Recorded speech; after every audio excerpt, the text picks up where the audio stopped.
decision for all our members. Super 8-এ টানা 3 হার, এবার খেপে গিয়ে বাংলাদেশকে সারা জীবনের জন্য নিষিদ্ধ করলো আইসিসি। বিস্তারিত জানুন দর্শক পুরো ভিডিও জুড়ে।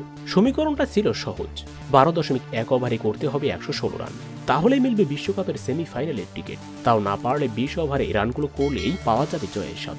অথচ এমন ম্যাচই কিনা হেরে বসেছে বাংলাদেশ। আইসিসি টি-20 বিশ্বকাপের সুপার 8-এর শেষ ম্যাচে আফগানিস্তানের করা 115 রানের জবাবে 105 রানে গুটিয়ে যায় বাংলাদেশ। ডিএল মেথডে 8 রানের হারে সুপার 8-এ জয় ছাড়াই আসর শেষ করে টাইগাররা। বাংলাদেশের এমন হারের পর ফুঁসে উঠেছে নেটিজেনরা। সামাজিক যোগাযোগ মাধ্যমে নানা পোস্ট ও কমেন্ট বক্সে খুব ঝাড়ছেন তারা। এরই মধ্যে শোনা গেল আরও একটি বড় দুঃসংবাদ, কেননা সুপার 8-এ টানা 3 হারের ফলে এবার ক্রিকেট থেকেই বাংলাদেশকে সারা জীবনের জন্য নিষিদ্ধ করার সিদ্ধান্ত নিয়েছে আইসিসি। এমনটাই তারা জানিয়েছে তাদের ভেরিফাইড ফেসবুক পেজে। সাথে এও বলা হয়েছে বাংলাদেশ যাতে আর কোনো দিনও আন্তর্জাতিক মঞ্চে ক্রিকেট না খেলতে পারে। তো দর্শক, বাংলাদেশকে নিয়ে আইসিসির এমন সিদ্ধান্তটা আপনারা কিভাবে দেখছেন? বাংলাদেশকে নিষিদ্ধ করে কাজটা কি ঠিক করলো আইসিসি? অবশ্যই কমেন্ট করে জানিয়ে দিন। এ নিয়ে আপনার মূল্যবান মতামতটি ভিডিওর কমেন্ট বক্সে। ধন্যবাদ।